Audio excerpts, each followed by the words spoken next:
Good day, everybody. My name is Larry Hryb, the Director of Community here at Unity. Thank you for joining us. We've got a great stream here for you today. Today, we are talking to Matt Bromberg, the CEO of Unity. Matt, thanks for joining us. It's my pleasure. Thank you. I got to tell you, it's so great to be back here at GDC here in San Francisco. We're here at the Unity offices. Matt, tell us about some of the Unity announcements this week. Some folks have seen them online, but just give us a little bit of high level before we get into it. Yeah, I mean, coming off of the successful release of Unity 6, our big things for this GDC have been stability, performance, and platform expansion. On the performance side, 6.1, which will be our first release, is really focused on higher frame rates, smoother gameplay, better performance across devices. On the stability side, we are really doubling down on something we call production verification. So we're increasing the amount of co-development we do with partners to make sure that when we do releases and updates of Unity 6, they're production verified in real production environments, which we think will lead to much more stability. Right.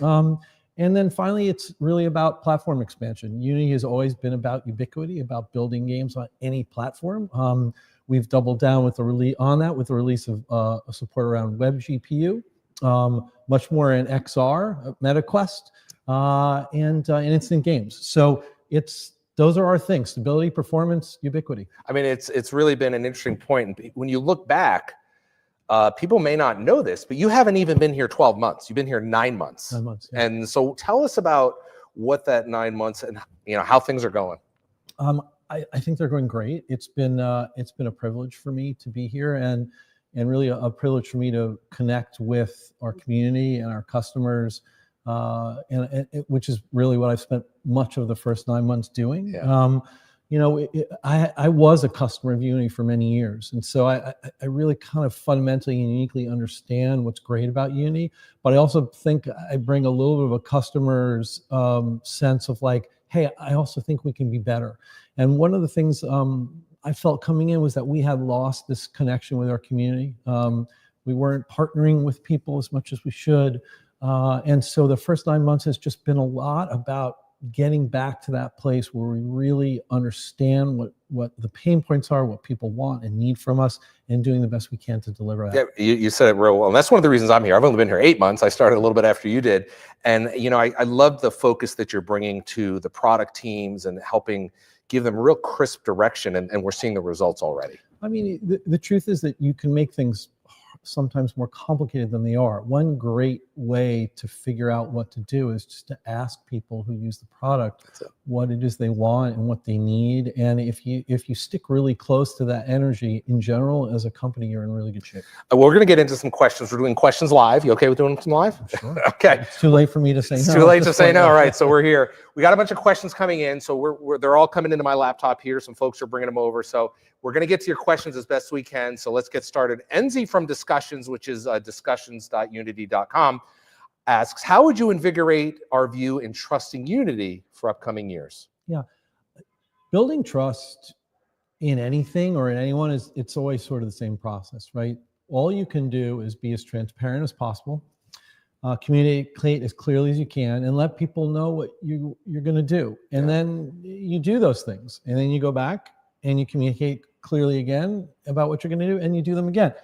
At some point, you earn that trust back, right? So I don't actually, my position would be not to ask people to trust, but just to try to judge on what we do and how we do it. And we're not going to be perfect, but I think, I hope, I believe that folks are already getting a sense that we're trying to do the right thing more often, and we just hope that people come along with us. Yeah, I mean, that's one of the key tenets that I've always looked at as community is do what you say what you do.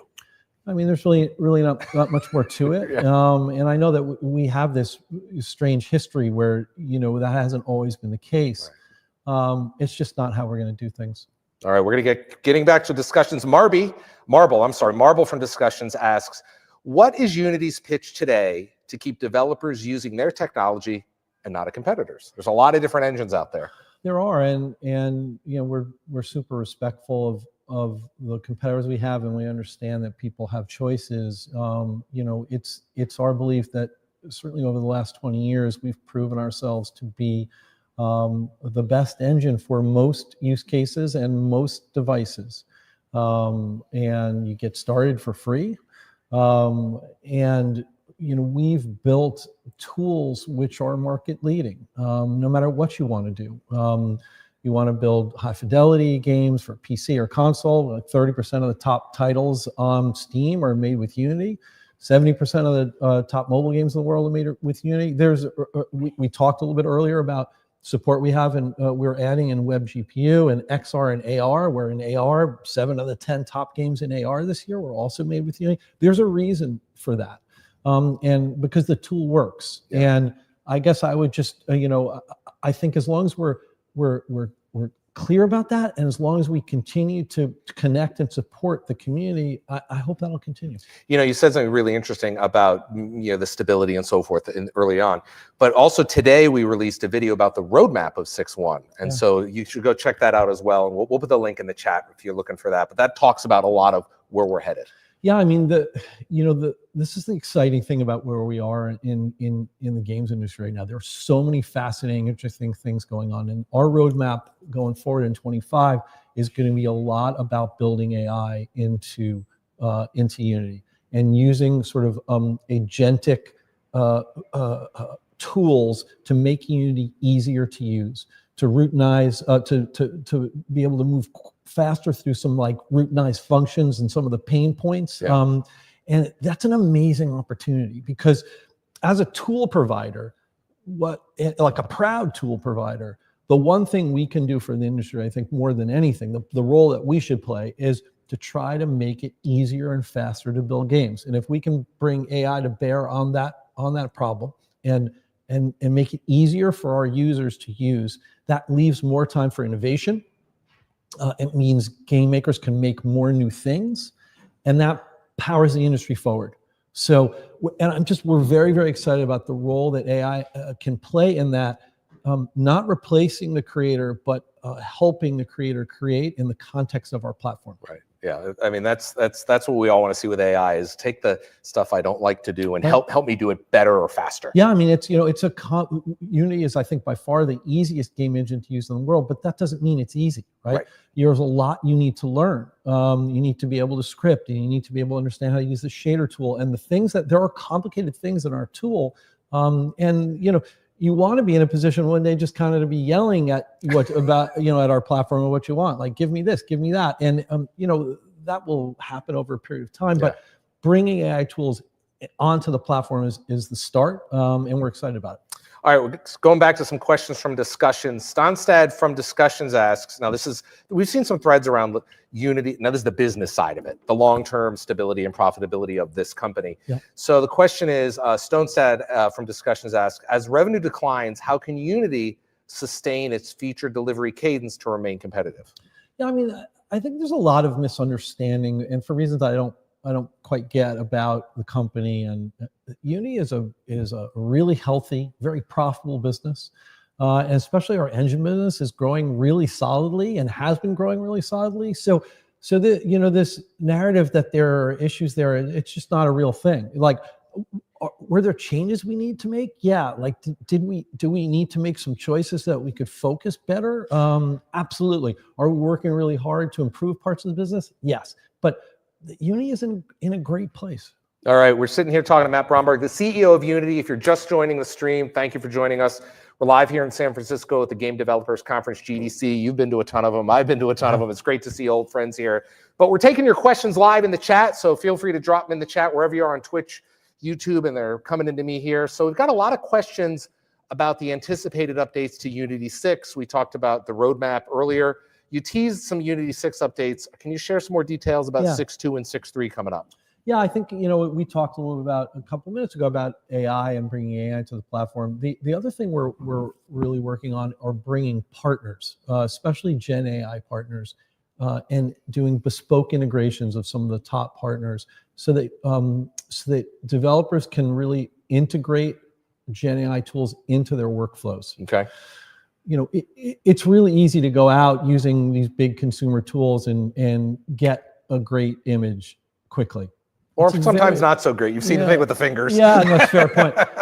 But for professionals, for folks who are really building something, that's just not going to cut it, right? And ultimately, those assets, those 3D assets, need to be tied to workflows in order to be integrated into real projects. And we think we can have a role to play of around sort of choosing some of the best in breed folks, bringing them into our platform, and helping developers expand. We got this great question that came in from a couple folks, Fiangelo and Relax. It's Dax on YouTube. It says, is Unity doubling down on AI even with concerns about copyright and intellectual thefts?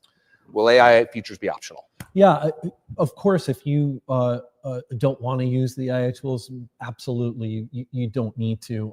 And the point I was just making about choosing particular partners, a big part of that is addressing the concern of that question. If you're building games and you expect them to be meaningful and to commercialize them, you need to know that you can use the assets that you're using. That's not true with every Gen AI partner you would choose. Yep. So the ones we're choosing, especially in the initial batch to integrate, there will be no concerns about that. That's good to know. Now from Twitch, Juzek the Lost asks, this is a great question. What are some of the other industries Unity is perusing, and how does diversification of interest impact the game side? A lot of people don't know this, but Unity exists outside of games in a lot of different industries, right? Yeah, I mean, the truth is, outside of gaming, use of our tool is booming. Yeah. And I'd say that the interest primarily comes from automotive, where, for example, virtually all the major car manufacturers in the world are using Unity to design and develop the in-dash experiences. Sure. And if you think about it for a second, it kind of makes sense. You know, the little computer in your car is a lot like a phone or some other, and the strength of Unity has always been being able to deliver great interactive entertainment anywhere and to any device. Yeah. And so there's lots of amazing use cases. Just last week, I saw an announcement about the Mercedes talking about the new CLA was been designed, the in-dash experience with Unity. We announced a relationship with Toyota prior, so that's been really exciting. Retail has always been a big area of growth for us, creating virtual retail environments with AR and VR in particular, so you can touch and feel and sort of peruse items when you're not physically in a store. That's always been has been very popular. And then there's lots of manufacturing partnerships that, again, are using the core capabilities of Unity to be able to ingest 3D assets and manipulate them into interactive experiences. Our manufacturing partners are designing factories. They're putting AR experiences on phones to help repair machines on the factory floor. So it's a fascinating world, and it's something we're really focusing a lot on. And I think that's really what the industry, and when I say consumers, have come to expect as well. When you sit in a car now, you want to treat it like your PC, which has a nice graphical user interface, and it makes sense and it's understandable. And Unity powers a lot of, like you said, powers a lot of that. You know, it's one of the interesting things about the games industry. For me, it's always been among the most fascinating. It's like we are very much, as an industry, at the cutting edge of so many big trends in the world. Yeah. And you know, if you think about NVIDIA, you know, started making game GPUs, right? So it's like if you can succeed in gaming, there are massive opportunities elsewhere, because what we do is so difficult and requires so much expertise. It's like, if you can make it in gaming, it generally does have some kind of an application outside. And we've seen that time, and you and I in the industry for so long have seen that time and time again with interfaces, with 3D mapping, all sorts of things. Right. It's amazing. Like Hollywood adapts it, or automotive, and so, because that's what consumers expect. Yep. All right, from YouTube, The Bull wants to know, with the maturity of things like WebGL and WebAssembly, do you think browser-based games will make a comeback? Does it offer something to games that PC and console don't? We're not talking about, remember the days of Flash. Yeah. That's gone. Yeah. No, listen, we're huge believers in web gaming. I think it's going to be massive. There's a lot of energy in the market, for sure. There's really kind of interesting portals like Crazy Games and Pokey and others where, like, I really think we're in this moment of transition in our industry where these kind of new/old distribution possibilities are really becoming real. Yeah. You know, if you think about TikTok gaming or web gaming, instant gaming, things that are really going to come roaring back. I think we're going to see more and more formats of gaming, and of course, it's very much true with AR and VR, right? Those are, especially ARs, I think is really taking off. Yeah. And you're just going to see gaming in all those areas. Yeah, I mean, it's interesting you say that, because web gaming is something back in the day which like, oh, nobody wants to play a web game. But now, between the browsers and the technology that Unity brings, yes, some of them are 3D interactive experiences. Well, you're not giving up anything, to your point. Yeah. Like, I think what we provide as a platform is ability to kind of build once and then distribute that game everywhere in its native form, with not a watered down version, right? To your point, these are full games, and you probably saw the announcement that that Google is now allowing Android to run natively on PCs. It's the same. It's an interesting idea. This idea that the same game on one platform is going to be available to you everywhere is something people have talked about for a long time. Right. I think it's really becoming. But not just available everywhere, but also easily. In other words, next, install, come back in an hour. Right. It's like it's instant. Right. In most cases, it's sort of what we've come to expect. It's what we demand as consumers. You don't have time to spend a lot of energy trying to get access to something. You want it when you want it. Yeah. And we're excited to be a part of it. All right, we are sitting here with Matt Bromberg, CEO of Unity. We're live at GDC right now, taking your questions on YouTube and Twitch. All right, Matt, we're going to go in here. Kiss Graham off YouTube wants to know, why does Unity focus on services like ads and so on when most people just want a game engine?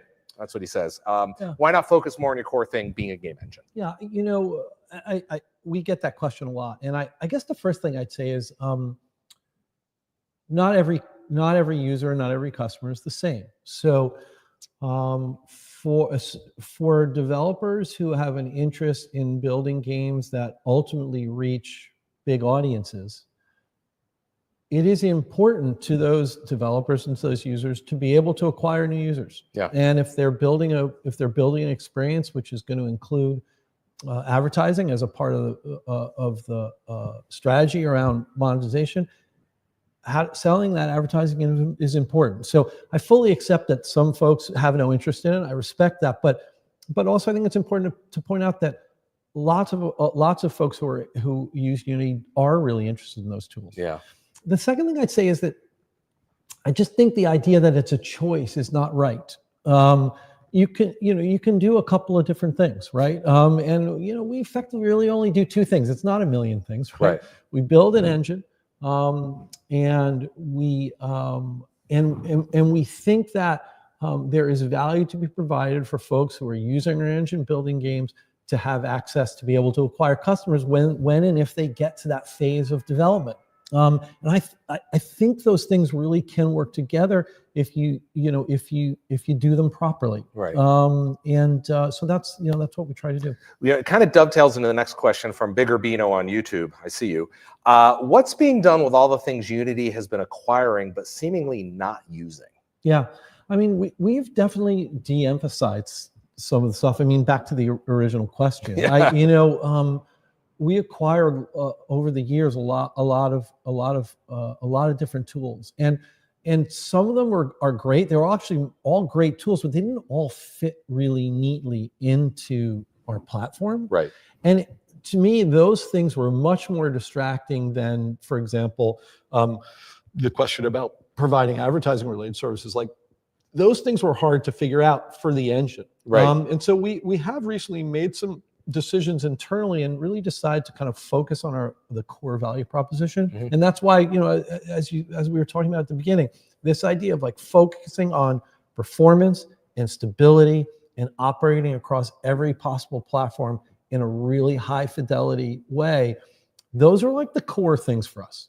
And that's what we need to keep doing, right? We need to keep delivering improved tools.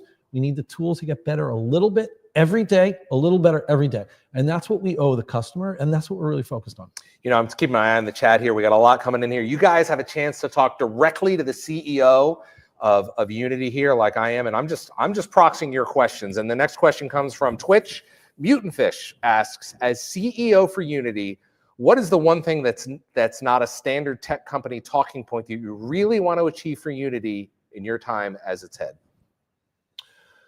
Gosh, yeah, I probably don't know as much about standard tech company talking much as others, so I might be saying something by accident.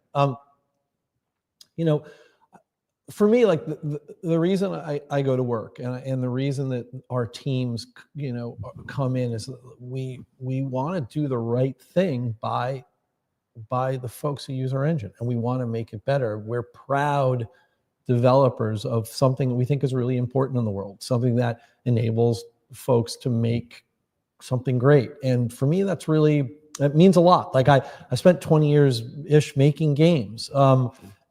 It's important to me that Unity thrives because the ecosystem works better when we're doing a better job. Yep. It means people can make better games on more platforms. It means they can find users for their games. These are all things that are really important to the ecosystem. And I don't know if it's a talking point or not, but all I can tell you is like that's what we're thinking about when we come to work. And again, we don't always do everything exactly right. Nobody does anywhere, but we think we're going to get better at it and be right more often.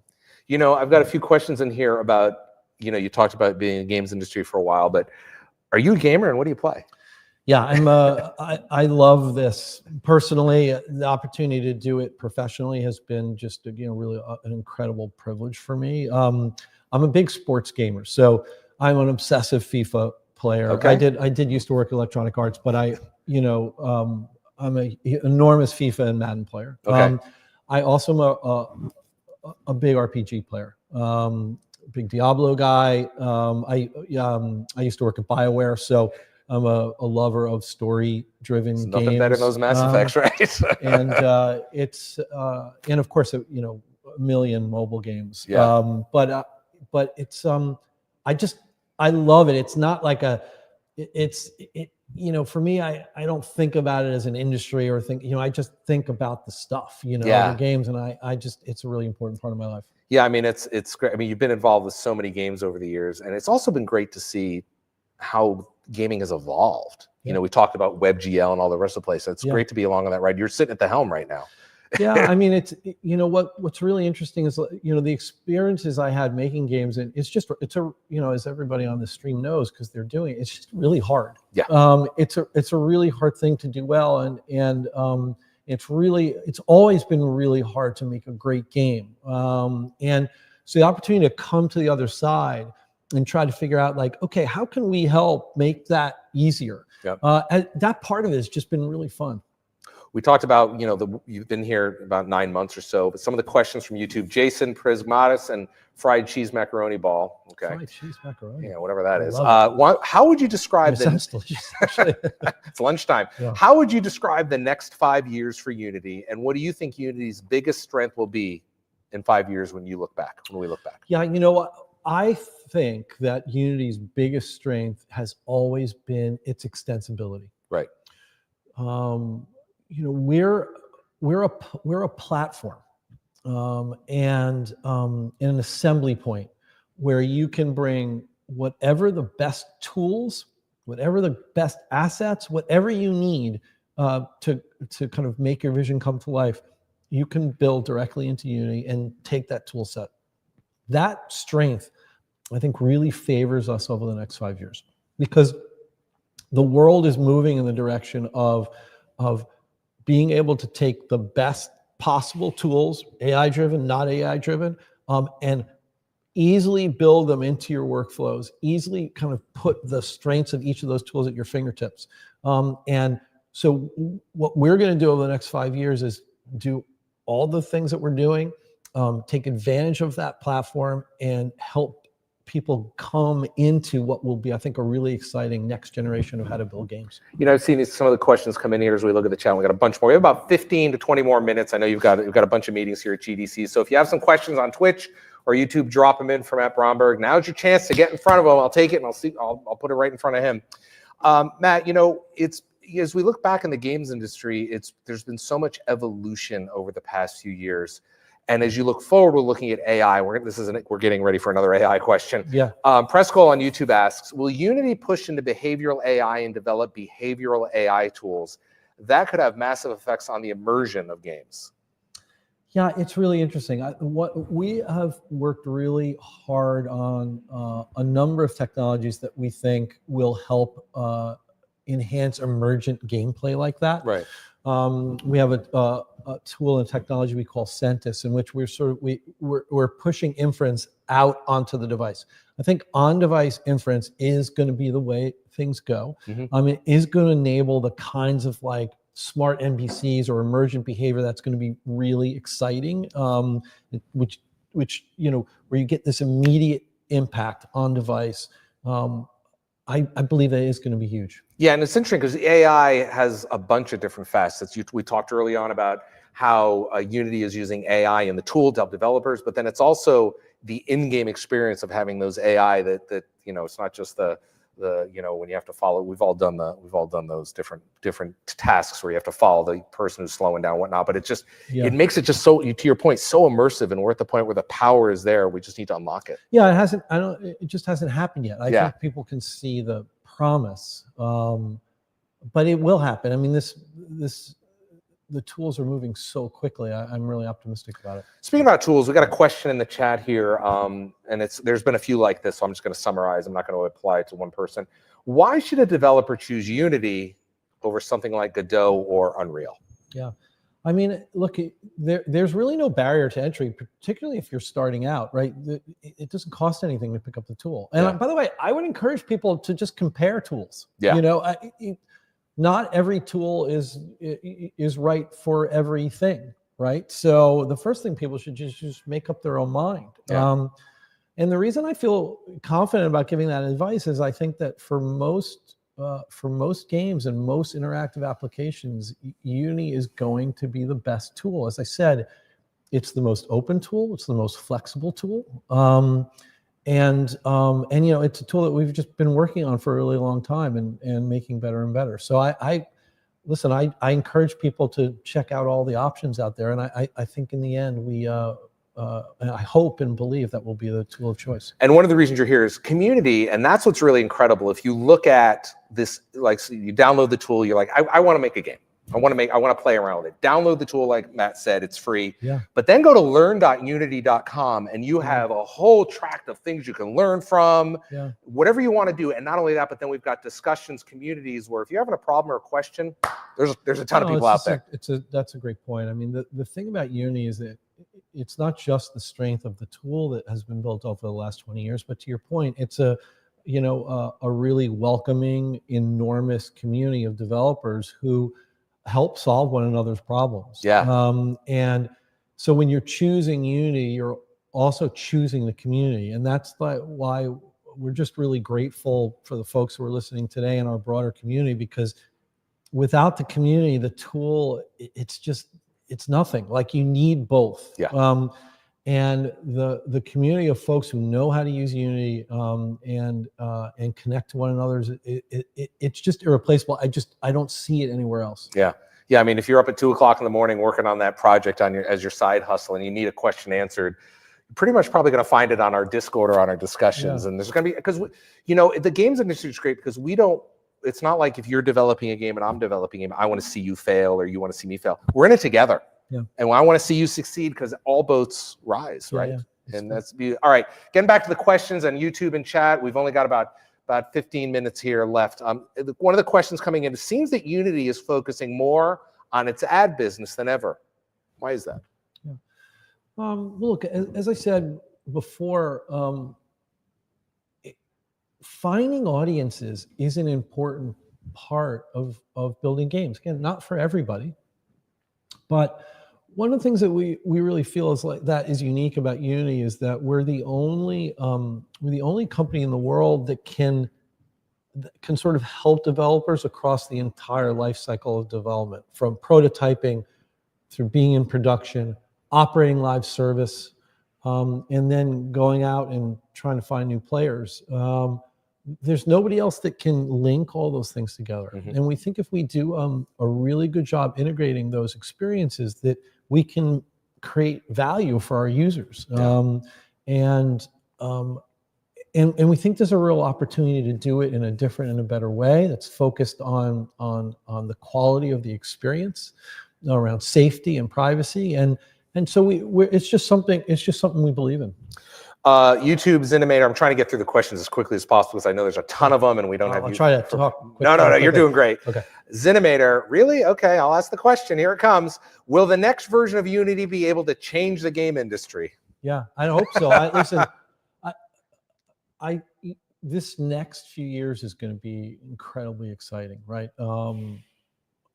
Unity is being used in so many interesting ways, and the sort of the brilliance and innovation and genius of our community and our developer community is extraordinary. And yeah, of course I believe we're going to change the world. By the way, it's already happening. Like if you think about, for example, the use of how Unity is being used to train large language models, we're already right in the center of the next generation of creation, and it's going to be amazing. I don't know about you, but I'm a little jealous of the people coming up in the industry right now, because when you and I started, you had to join a big company. There were custom bespoke tools. Yeah. You couldn't sit at home and download a free engine and start building something. There's so many opportunities now for you as a developer and a creator to really see your vision more so than ever before.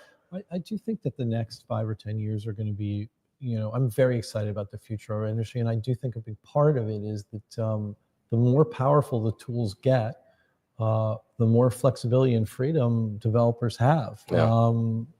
Smaller teams, you move more quickly. It requires less investment. You can innovate more. You can make more. Those things are not just talking points. Like that's how it actually works. Yeah. And some of the tools that are coming online and with some of the capabilities that we're bringing to the engine, I do think it's a great time to be a developer. Yeah, it really is. I got another question here from the stream. You made a public commitment to accelerating product innovation. Can you talk a little bit about that and give some specifics? Yeah, I mean, just to be super straightforward about it, like we're going to do 3 significant updates to the engine this year. Right. Right. We've talked publicly about we announced 6.1. We're going to do 6.2 and 6.3 this year. I don't think there's been a year where we've done 3 big supported feature-laden releases, and each one of them is going to be really meaningful. And there's going to be important stuff in it. Yeah. And that's all I mean when I say like we're going to ship faster. We're going to ship bigger, more impactful things. We're going to do it more often, and that's what it's all about. Yeah, yeah. We had a question in here. Was for you, but I'll answer it for you. Okay. YouTube Studio Vianchik wants to know: does Unity plan to support or run more events to bring the community together and showcase works such as hosted game? Yes. My team is doing this. Our team is doing this here at Unity all the time. So you should feel free to head over to discussions. We've got if you're in education, we have an amazing education team that works on that. Whatever you're doing, we're going to be doing game jams, and we're starting to do more back around the country and around the world. So stay tuned on that. So, all right, getting back to you, Max. I know we only have you for a few more minutes. Do you think the flood of video games compared to a couple of years ago is a problem? Well, I don't know if it's a problem. It's definitely a real thing, right? I mean, there are more games out there than ever before. Yep. Discoverability is a real challenge, right? It's really hard for folks to find new games. It's really hard to know what you want to play and what you're going to like, and that's just the reality of our industry.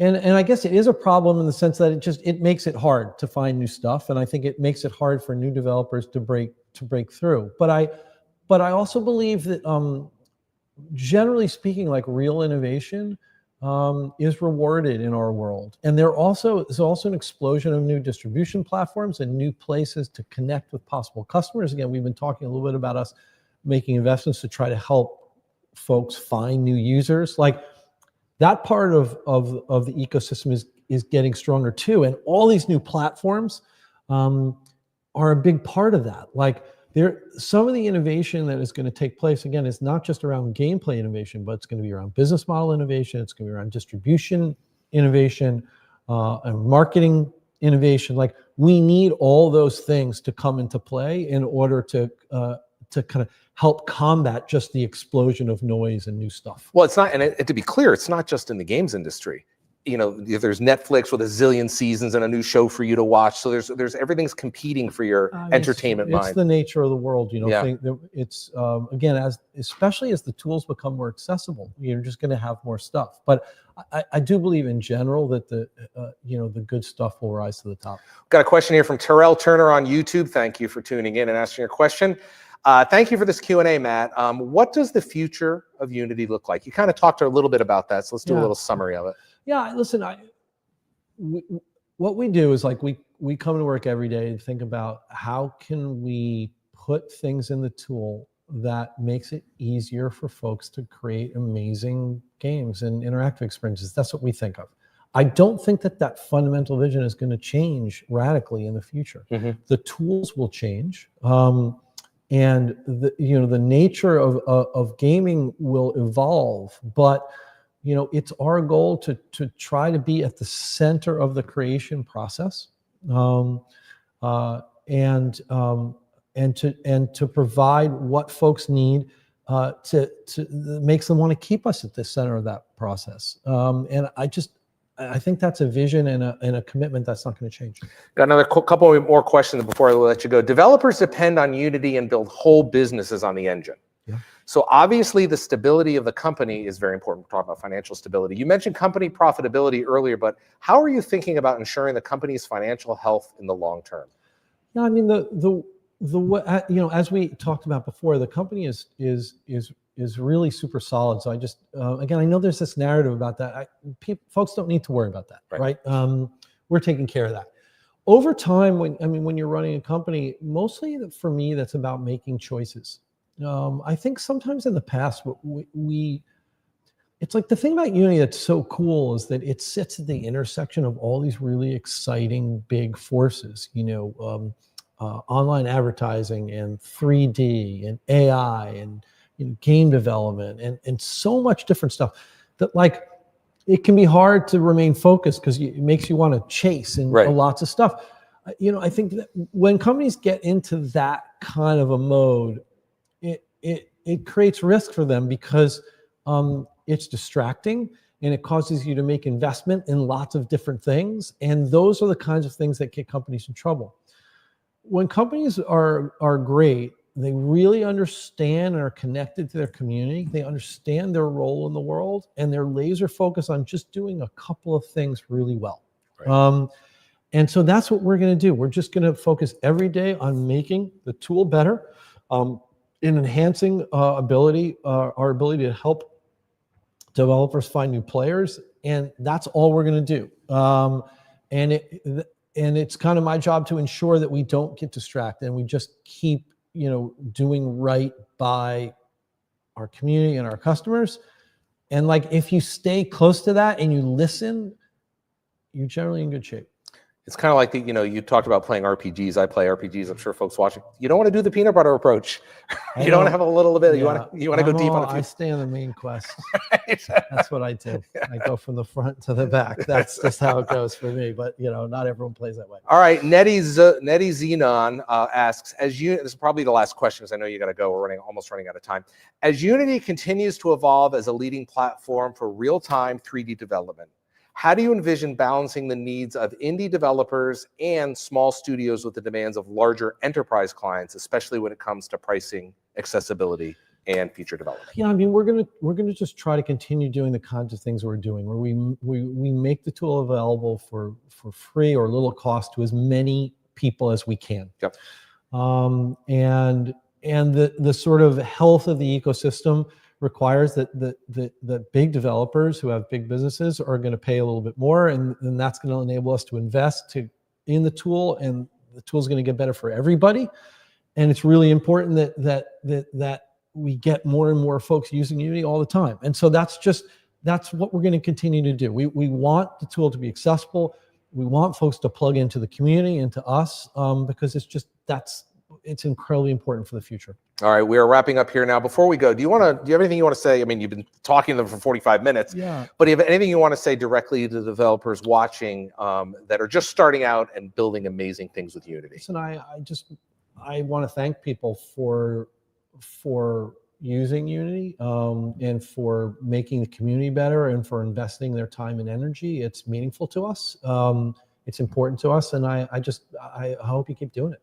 Matt, I'd love to have you on again, maybe in a few more months. Anytime. All right. Well, great to have everybody. First of all, thanks everybody for joining us today. It's been an amazing 45 minutes. I know, Matt, you need to get going. Want to thank you for everybody. Thank you for joining us on Discord, on Twitch, on YouTube, wherever you were watching this or perhaps replaying it now. Just a quick reminder, our GDC programming continues later today. We've got a show at 9 o'clock Eastern, 6 o'clock Eastern. It's Justin's going to host a live watch party for the IGF Awards. I'll be there. So maybe some of your favorite games like Dredge will win even more things. So, Matt, thanks for joining us. It's my pleasure. Thank you, everybody. We'll see you next time. Bye-bye, everybody.